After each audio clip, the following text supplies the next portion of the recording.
Glory America, bonjour, hi Canada. Greetings to the 400 affiliates across the globe listening to the Hugh Hewitt Show this morning. I begin the hour with Senator John Thune of South Dakota. Senator Thune is the number 2 ranking member in the Senate GOP caucus, been deeply involved in the negotiations over the past 2 weeks. Good morning, Senator. How are you and how's the family? Good morning, Hugh. We're doing well. Thank you, sir. And yourself? Everybody is good, and we're blessed that way. I want to begin by playing you a little bit of Speaker Pelosi. I saw her press conference last night and was stunned by this comment, cut number 19. We have to insist on the truth. And that is why we're going to open up our great economy. Everybody's restless. Cabin fever has set in many ways. Senator Thune, we have to insist on the truth. I've heard no truth from your colleague, Senator Schumer, or from Speaker Pelosi about what they've been up to the last 2 weeks. What is the truth about what's been going on? Well, I think that's. I'm glad she wants to get to the truth.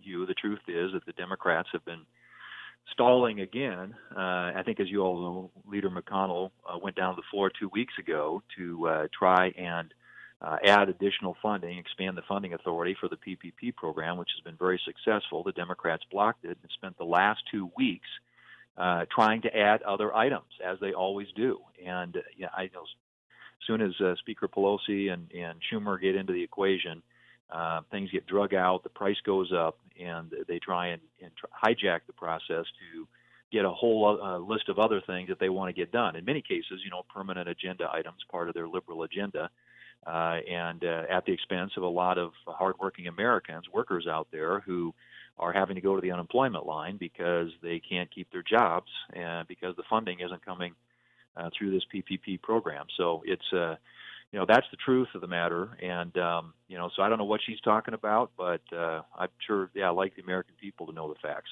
She's trying to spin away from the fact that the unemployment number that comes out Thursday is going to be another huge number, and it's all her fault because 1 million businesses of 10 employees or less have already used the PPP. Another 1 million businesses are waiting to get to the PPP, and thank you for staying there and working on it, Senator. I know you've been instrumental in getting this passed. I'll talk to the leader at the bottom of the hour.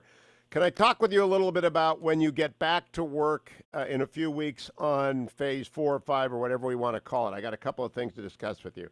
The first one of which is a generalized issue, a worry about tort liability for COVID cases brought by the plaintiffs' bar. Do you think that the federal government is going to have to preempt all the state tort laws here and consolidate cases either in the District of Columbia or the Second Circuit and establish standards? Because there was no foreseeability. I don't think there ought to be any liability. But businesses all over America are scared to death they're going to get swarmed by plaintiffs' lawyers.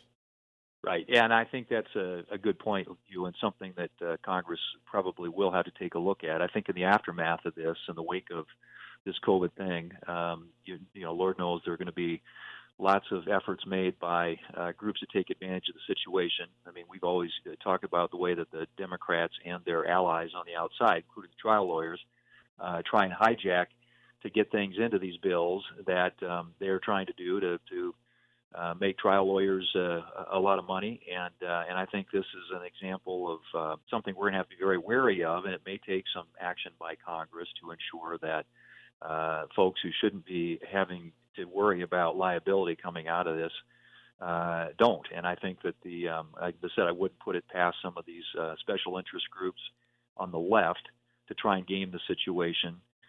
Like they always do. I mean, we've seen this before, and I'm sure we'll see it again. And so I think it's just something that we all have to be wary of and on guard about, and if necessary, ready to take action.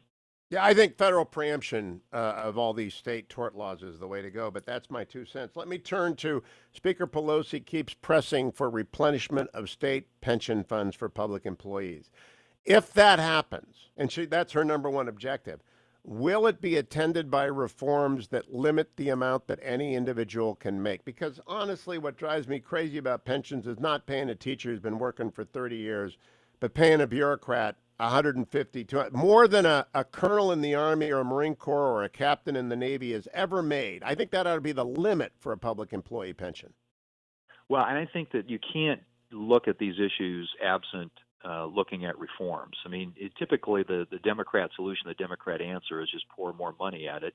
I mean, we've seen countless examples of that. And I can tell you from all the time I've been at Washington, there isn't ever a discussion that you enter into with the Democrats when you're negotiating a big deal where they aren't trying to up the ante and put more money into these programs. In many cases, without the kinds of reforms that ensure that you have protections like those that you're talking about. And if you want to ensure that these programs the taxpayers are supporting and paying for have reasonable assumptions built into them, you've got to make sure that when you're looking at adding funding, that you're also adding and making sure we've got reforms in place. And I think that's the thing, the element that's always missing.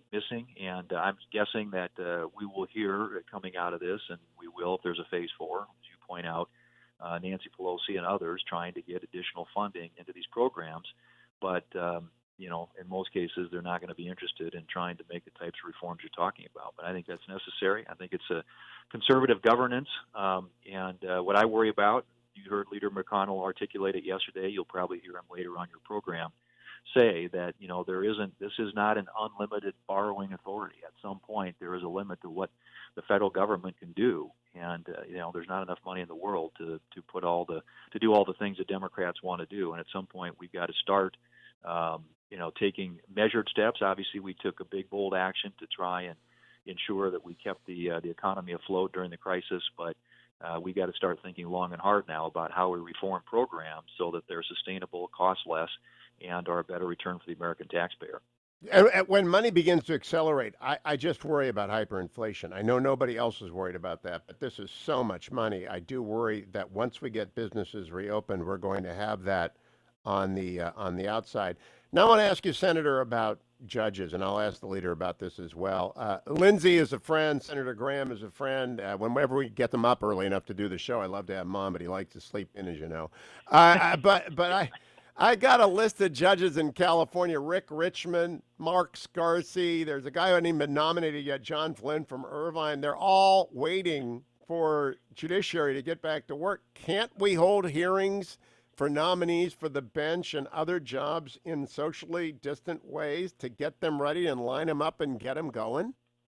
Well, I mean, you're right. That's a conversation you probably need to have with Senator Graham, who chairs that committee. But I know that the leader, as I'm sure we'll hear from him later on, is going to be laser focused on moving the pipeline of judges. And we've got some noms for circuit courts that we need to deal with. And if you've got others that are coming up, I can't wait until we get back to Washington because, as you know, we pointed out and talked about this, I know it's important to you. There's no more important job that we have in the United States Senate than putting constitutionalist judges on the federal courts. And when you've got these vacancies open and you've got good qualified nominees, we need to begin moving them. Whether they can do that remotely is another issue. I know there are committees that are trying to conduct business with social distancing.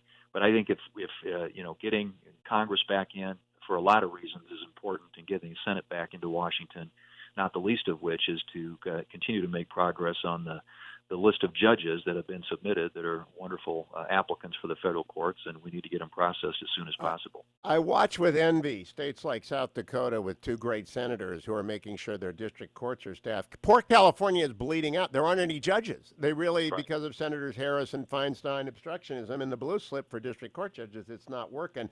Last question, Senator, and I will carry on with judges with the leader after a break. The country is going to reopen now. I trust American business people to do so responsibly and not to need a lot of heavy-handed. Attorney General Barr on the show yesterday warned we've got to be worried about America's civil liberties. Do you trust American businesses to reopen in a responsible fashion? Well, I think that, yes. I mean, I think that American businesses understand that their viability long-term means that they've got to go about this in the right way. And I think that most businesses in this country, including those here in South Dakota, understand that it's not going to probably be business as normal for a while. It's going to be incremental. We're going to climb out of this. It's not sort of a slow climb out, but putting precautions in place, taking the necessary steps. But frankly, Hugh, if we don't get the economy opened up here pretty soon, I mean, we're headed for a train wreck. And like I said, there isn't enough money in Washington, D.C., or for that matter in the world, to be able to prop up this economy indefinitely. The greatest the most powerful instrument we have out there are American small businesses who are willing to invest their capital and grow this economy, create better paying jobs and a better standard of living for the American people. Well, you did a great thing by them yesterday, Senator Thune. Thank you for your leadership in that. Thanks for joining me. Wake up.